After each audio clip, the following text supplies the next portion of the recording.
ओम भास्कराय नमः। आप सभी पर सूर्य नारायण की कृपा सदा बनी रहे।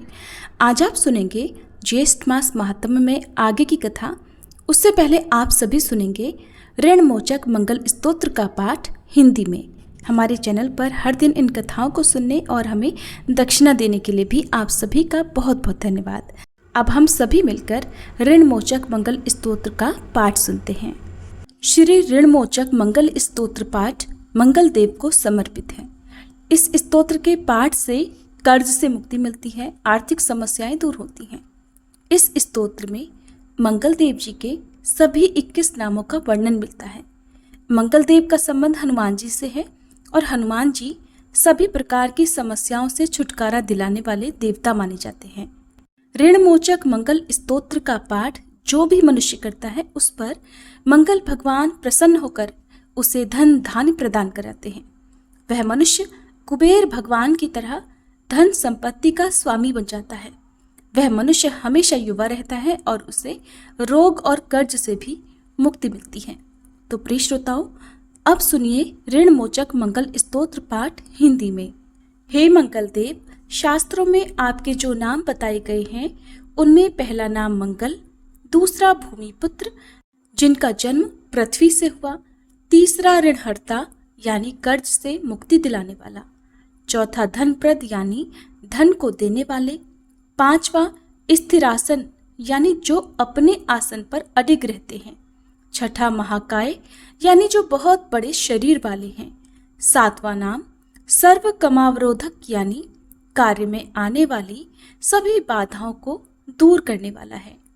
हे मंगल देव, आपके नामों में 8वां नाम लोहित, 9वां लोहितांग, 10वां साम का नाम यानी कृपा करने वाले, जिसका अर्थ सामग ब्राह्मणों के ऊपर अपनी कृपा दृष्टि को रखने वाला है, 11वां धरात्मज यानी पृथ्वी के गर्भ से उत्पन्न होने वाला, 12वां कुज, 13वां भौम, 14वां भूतिद यानी ऐश्वर्य को देने वाला, 15वां भूमि नंदन यानी पृथ्वी को आनंद देने वाला है। हे मंगल देव, आपके नामों में 16वां नाम अंगारक, 17वां यम, 18वां सर्वरोग पहारक अर्थात समस्त तरह की कठिनाइयों को दूर करने वाला, 19वां वृष्टिकर्ता अर्थात वृष्टि करने वाले यानी वर्षा कराने वाला, 20वां नाम वृष्टिहर्ता अर्थात बारिश न होने के कारण अकाल लाने वाला और 21वां नाम सर्व काम फलप्रदा अर्थात संपूर्ण कामनाओं का फल देने वाला है। हे मंगल देव, जो मनुष्य आपके इन 21 नामों का वाचन सच्चे मन और विश्वास से करता है उस मनुष्य के ऊपर कभी ऋण यानी कर्ज नहीं होता है और वह अथाह धन की प्राप्ति करता है। हे मंगल देव, आपकी उत्पत्ति पृथ्वी के गर्भ से हुई है। आपकी आभा आकाश में कड़कड़ाने वाली दामिनी अर्थात आकाश में चमकने वाली बिजली के समान है। सभी तरह की शक्ति को धारण करने वाले कुमार मंगल देव को मैं नतमस्तक होकर प्रणाम करती हूँ। हे मंगल देव, आपके मंगल स्तोत्र का पाठ मनुष्य को हमेशा अपने मन में किसी भी तरह के विकार को दूर कर और अपनी पूर्ण श्रद्धा और आस्था के साथ करना चाहिए। जो भी मनुष्य इस मंगल स्तोत्र का पाठ करता है और दूसरों को सुनाता है उसके सभी कष्ट दूर हो जाते हैं। हे अंगारक अर्थात अग्नि की ज्वाला से जलने वाले, महाभाग अर्थात पूजनीय, ऐश्वर्यशाली, भक्तों के प्रति वात्सल्य यानी प्रेम रखने वाले, आपको हम नतमस्तक होकर प्रणाम करते हैं। आप हमारे ऊपर किसी दूसरे से लिया हुआ उधार को पूर्ण करवा कर्ज को हमेशा के लिए दूर कर दीजिए। हे मंगल देव, मेरे ऊपर किसी दूसरे का कोई बकाया हो तो उसे समाप्त कर दीजिए। किसी भी तरह की व्याधि हो तो उसे भी दूर कीजिए। हे मंगल देव, मेरी गरीबी को दूर कर अकाल मृत्यु के भय को दूर कीजिए। मुझे किसी भी तरह का डर, क्लेश और मन में दुख हो तो उसे भी हमेशा के लिए दूर कर दीजिए। हे मंगल देव, आपको संतुष्ट करना बहुत ही कठिन है। आप तो मुश्किल से प्रसन्न होने वाले भगवान मंगल देव हैं। आप जब किसी पर भी अपनी कृपा की बारिश करते हैं तो उसे समस्त प्रकार के सुख समृद्धि प्रदान कर देते हैं। जब आप किसी पर नाराज होते हैं तो उसकी सार्वभौम सत्ता को भी तहस नहस कर डालते हैं। हे महाराज, आप जब भी किसी से नाराज होते हैं तो अपनी अनुकृपा दृष्टि से उसे हीन कर देते हैं। आप अप्रसन्न होने पर ब्रह्मा जी, इंद्रदेव और श्री विष्णु जी के भी साम्राज्य संपत्ति को नष्ट कर सकते हैं। फिर मेरे जैसे साधारण मनुष्य की तो बात ही क्या है। प्रभु, आप सबसे शक्तिशाली और सबसे बड़े राजा हैं। हे भगवान, मैं आपसे प्रार्थना करती हूँ कि आप मुझे संतान के रूप में पुत्र प्रदान करें। मैं आपके द्वार पर आई हूँ, आप मेरी मनोकामना को पूर्ण करें। मेरे ऊपर किसी भी तरह से किसी दूसरे से उधार लिया हुआ धन न रहे। मुझे कभी दूसरों के आगे हाथ फैलाना न पड़े। मेरी गरीबी को दूर कीजिए और मेरे सभी तरह के कष्ट और क्लेशों का नाश कीजिए। जो मेरे शत्रु बन चुके हैं, उनके डर से मुझे आप मुक्त कराइए। जो भी मनुष्य इन 12 श्लोकों वाले ऋणमोचक मंगल स्तोत्र से मंगल देव की वंदना करता है, उस मनुष्य पर मंगल भगवान प्रसन्न होकर उसे धन धान्य प्रदान करते हैं। वह मनुष्य कुबेर भगवान की तरह धन संपत्ति का स्वामी बन जाता है। वह मनुष्य हमेशा युवा रहता है। श्री ऋणमोचक मंगल स्तोत्र के उच्चारण मात्र से मनुष्य को किसी भी तरह के कर्ज से मुक्ति मिल जाती है।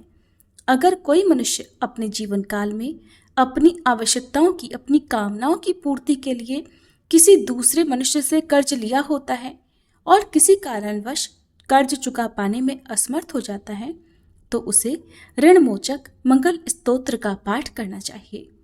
कर्ज में डूबे हुए मनुष्य इस ऋणमोचक मंगल स्तोत्र का जाप श्रद्धा और विश्वास के साथ से नियमित रूप से करता है तो उसे कर्ज से मुक्ति मिल जाती है। ऋणमोचक मंगल स्तोत्र पाठ समाप्त। सभी मिलकर प्रेम से बोलिए मंगल देव की जय। अब सुनिए ज्येष्ठ मास महात्म्य में आगे की कथा। कल के अध्याय में आपने जाना था भगवान सूर्य नारायण की किरणों के नाम और उनके महत्व के बारे में। संपूर्ण जगत के मूल भगवान आदित्य ही हैं और आज के इस वीडियो में आप जानेंगे भगवान सूर्य के परिवार के बारे में, जिसमें एक बहुत ही सुंदर कथा भी आज आपको सुनने मिलेगी। तो भगवान सूर्य जो कि संपूर्ण जगत के आदि हैं, मूल हैं, इसी कारण इनका एक नाम आदित्य भी है। देवराज इंद्र आदि देवता इन्हीं से उत्पन्न हुए हैं और देवताओं तथा जगत का संपूर्ण तेज भी इन्हीं का है। अग्नि में दी गई आहुति सूर्य नारायण को ही प्राप्त होती है, इसलिए आदित्य से ही वृष्टि उत्पन्न होती है। वृष्टि से अर्थात वर्षा से अन्न उत्पन्न होता है और अन्न से प्रजा का पालन होता है। ध्यान करने वाले लोगों के लिए ध्यान रूप और मोक्ष प्राप्त करने की इच्छा से आराधना करने वाले लोगों के लिए ये मोक्ष स्वरूप है। क्षण, मुहूर्त, दिन, पक्ष, मास, ऋतु, अयन, संवत्सर तथा युग की कल्पना सूर्य नारायण के बिना संभव ही नहीं है। काल नियम के बिना अग्निहोत्र आदि कर्म नहीं हो सकते। ऋतु विभाग के बिना पुष्प, फल तथा मूल की उत्पत्ति संभव नहीं है और उनके न रहने से तो संपूर्ण जगत के व्यवहार ही नष्ट हो जाएंगे। सूर्य नारायण के सामान्य 12 नाम इस प्रकार हैं: आदित्य, सविता, सूर्य, मिहिर, अर्क, प्रतापन, मार्तंड, भास्कर, भानु, चित्रभानु, दिवाकर और रवि। विष्णु, धाता, भग, पूषा, मित्र, इंद्र, वरुण, अर्यमा, विवस्वान, अंशुमान, त्वष्टा और पर्जन्य ये 12 आदित्य हैं। चैत्र आदि 12 महीनों में ये 12 आदित्य उदित रहते हैं। चैत्र मास में विष्णु, वैशाख मास में अर्यमा, ज्येष्ठ में विवस्वान, आषाढ़ में अंशुमान, श्रावण में पर्जन्य और भाद्रपद में वरुण, आश्विन में इंद्र, कार्तिक में धाता, मार्गशीर्ष में मित्र, पौष में पूषा, माघ में भग और फाल्गुन में त्वष्टा नाम के आदित्य तपते हैं। उत्तरायण में सूर्य किरणें वृद्धि को प्राप्त करती हैं और दक्षिणायन में वह किरणें वृद्धि घटने लगती है। इस प्रकार सूर्य किरणें लोकोपकार में प्रवृत्त रहती हैं। जैसे स्फटिक में विभिन्न रंगों के प्रविष्ट होने से वो अनेक वर्णों का दिखाई देता है, जैसे एक ही मेघ आकाश में अनेक रूपों का हो जाता है, और गुण विशेष से जैसे आकाश से गिरा हुआ जल भूमि के रस वैशिष्ट से अनेक स्वाद और गुणों वाला हो जाता है। जिस प्रकार एक ही अग्नि ईंधन भेद के कारण अनेक रूपों में विभक्त हो जाती है और जैसे वायु पदार्थों के संयोग से सुगंधित और दुर्गंध युक्त हो जाती है, जैसे ग्रहग्नि के अनेक नाम हो जाते हैं, उसी प्रकार एक सूर्य नारायण ही ब्रह्मा, विष्णु और शिव आदि अनेक रूप धारण करते हैं। इसलिए इनकी भक्ति अनेक प्रकार से करनी चाहिए। इस प्रकार जो सूर्य नारायण को जानता है वह रोग तथा पापों से शीघ्र ही मुक्त हो जाता है। पापी पुरुष की सूर्य नारायण के प्रति भक्ति कभी नहीं होती। इसलिए हे सांब, तुम सूर्य नारायण की आराधना करो, जिससे तुम इस भयंकर व्याधि से मुक्त होकर सभी कामनाओं को प्राप्त कर लोगे। अब जानिए भगवान सूर्य के परिवार के बारे में।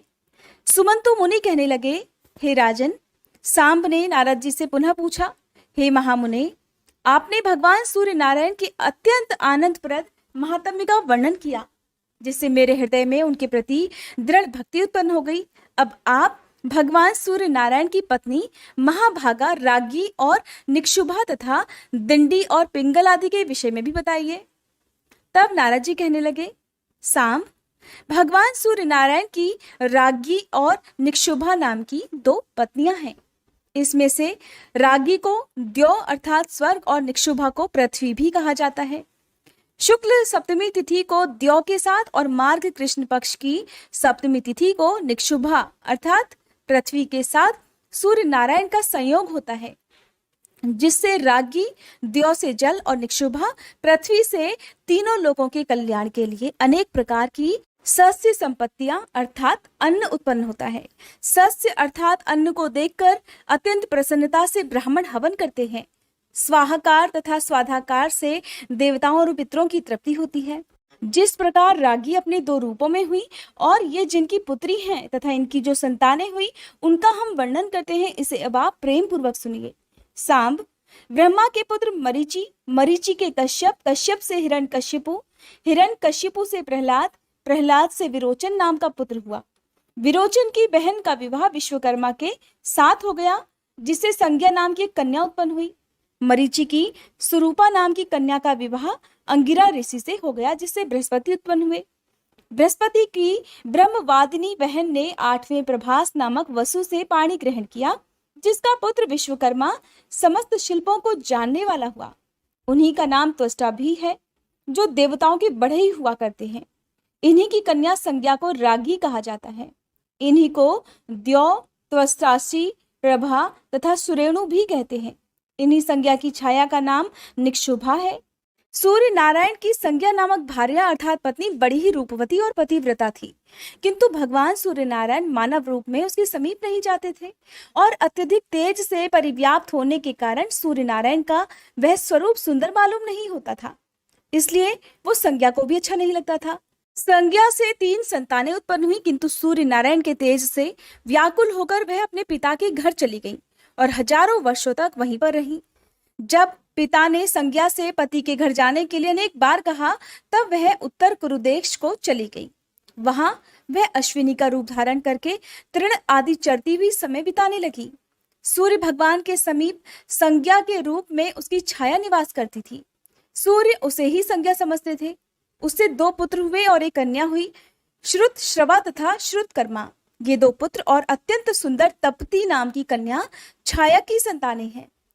श्रुत श्रवा तो सावर्णी मनु के नाम से प्रसिद्ध होगा और श्रुतकर्मा ने शनिश्चर नाम से प्रसिद्धि प्राप्त की। संज्ञा जिस प्रकार से अपनी संतानों से स्नेह करती थी, वैसा स्नेह छाया ने नहीं किया। इस अपमान को संज्ञा के ज्येष्ठ पुत्र सावर्णी मनु ने तो सहन कर लिया, किंतु उनके छोटे पुत्र यम अर्थात धर्मराज सहन नहीं कर सके। छाया ने जब बहुत ही क्लेश देना शुरू कर दिया, तब क्रोध में आकर बालपन तथा भावी प्रबलता के कारण उन्होंने अपनी विमाता छाया की भर्त्सना की और उसे मारने के लिए अपना पैर उठा दिया। ये देखकर क्रुद्ध विमाता छाया ने उन्हें कठोर शाप दे डाला। कहने लगी, दुष्ट, तुम अपनी माँ को पैर से मारने के लिए तैयार हो रहे थे, इसलिए तुम्हारा ये पैर टूट कर गिर जाए। छाया के शाप से विवल होकर यम अपने पिता के पास गए और उन्हें सारा वृतांत कह सुनाया। पुत्र की बातें सुनकर सूर्य नारायण कहने लगे, पुत्र, इसमें कुछ विशेष कारण तो जरूर होगा, क्योंकि अत्यंत धर्मात्मा तुझ जैसे पुत्र के ऊपर माता को क्रोध आया है। सभी पापों को तो निदान है, किंतु माँ के शाप का कभी अन्यथा नहीं हो सकता। पर मैं तुम्हारे ऊपर अधिक स्नेह होने के कारण एक उपाय कहता हूँ। यदि तुम्हारे पैर के मांस को लेकर कृमि भूमि पर चले जाएं, तो इससे माता का शाप भी सत्य हो जाएगा और तुम्हारे पैर की भी रक्षा हो जाएगी। सुमंतु मुनि कहने लगे, राजन इस प्रकार पुत्र को आश्वासन देकर सूर्य नारायण छाया के समीप जाकर कहने लगे, छाये, तुम इनसे स्नेह क्यों नहीं करती हो? एक माँ के लिए तो सभी संतानें समान ही होनी चाहिए। ये सुनकर छाया ने कोई उत्तर नहीं दिया, जिससे सूर्य नारायण को क्रोध आ गया और वे शाप देने के लिए तैयार हो गए। छाया भगवान सूर्य को क्रुद्ध देखकर डर गई और उसने अपना संपूर्ण वृतांत बतला दिया। तब सूर्य अपने ससुर विश्वकर्मा के पास गए। अपने जामाता सूर्य को क्रोधित देखकर विश्वकर्मा ने उनका पूजन किया तथा मधुर वचनों से उन्हें शांत किया और कहने लगे, देव, मेरी पुत्री संज्ञा आपके अत्यंत तेज को सहन न कर सकने के कारण वन को चली गई है और वह आपके उत्तम रूप के लिए वहां पर महान तपस्या कर रही है। श्री ब्रह्मा जी ने मुझे आज्ञा दी है कि यदि उनकी अभिरुचि हो तो तुम संसार के कल्याण के लिए सूर्य को तराश कर उत्तम रूप बनाओ। विश्वकर्मा का ये वचन सूर्य नारायण ने स्वीकार कर लिया और तब विश्वकर्मा ने शाक द्वीप में सूर्य नारायण को भ्रमी अर्थात खराद पर चढ़ाकर उनके प्रचंड तेज को खराद डाला, जिससे उनका रूप बहुत कुछ सौम्य बन गया। सूर्य नारायण ने भी अपने योग बल से इस बात की जानकारी की कि संपूर्ण प्राणियों से आदर्श हमारी पत्नी संज्ञा अश्विनी के रूप को धारण करके उत्तर कुरु में निवास कर रही है। अतः सूर्य भी स्वयं अश्व का रूप धारण कर उसके पास आकर मिले। फलतः फिर बाद में अश्विनी से देवताओं के वैद्य जुड़वा अश्विनी कुमारों का जन्म हुआ, जिनके नाम है नासत्य और दस्त्र। इसके बाद सूर्य नारायण ने अपना वास्तविक रूप धारण किया। उस रूप को देखकर संज्ञा अत्यंत प्रीति से प्रसन्न हो गई और वह उनके समीप चली गई। फिर संज्ञा से रेवंत नाम का पुत्र उत्पन्न हुआ, जो कि भगवान सूर्य नारायण के समान ही सौंदर्य संपन्न था। इस प्रकार सावर्णी मनु, यम, यमुना, शनि, तपति, 2 अश्विनी कुमार, वैवस्वत मनु और रेवंत, ये सब सूर्य नारायण की संतानें हुई। यम की भगिनी यमी यमुना नदी बनकर प्रवाहित हुई। सावर्णी 8वें मनु होंगे। सावर्णी मनु मेरु पर्वत के पृष्ठ प्रदेश पर तपस्या कर रहे हैं। सावर्णी के भ्राता शनि एक ग्रह बन गए और उनकी भगिनी तपती नदी बन गई, जो विंध्यगिरि से निकलकर पश्चिमी समुद्र में जाकर मिल जाती है और इस नदी में स्नान करने से बहुत ही पुण्य प्राप्त होता है। सौम्या नदी से तपती का संगम और गंगा नदी से वैवस्वती यमुना का संगम होता है। दोनों अश्विनी कुमार देवताओं के वैद्य हैं, जिनकी विद्या से ही वैद्यगण भूमि पर अपना जीवन निर्वाह करते हैं। सूर्य नारायण ने अपने समान रूप वाले रेवंत नामक पुत्र को अश्वों का स्वामी बनाया। जो मनुष्य अपने गंतव्य मार्ग के लिए रेवंत की पूजा करके प्रस्थान करता है, उसके मार्ग में कभी क्लेश नहीं होता, उसके मार्ग में कभी कोई संकट नहीं आता। विश्वकर्मा जी के द्वारा सूर्य नारायण को खराद पर चढ़ाकर जो तेज ग्रहण किया गया, उससे उन्होंने भगवान सूर्य की पूजा करने के लिए भोजकों को उत्पन्न किया। जो अमित तेजस्वी सूर्य नारायण की संतानोत्पत्ति की इस कथा को सुनता अथवा पढ़ता है, वह सभी पापों से मुक्त होकर अंत में सूर्य लोक को प्राप्त हो जाता है। हरे कृष्णा। आज के अध्याय में बस इतना ही। इसके आगे का वृतांत आप सभी आने वाले अध्याय में जरूर सुनिएगा।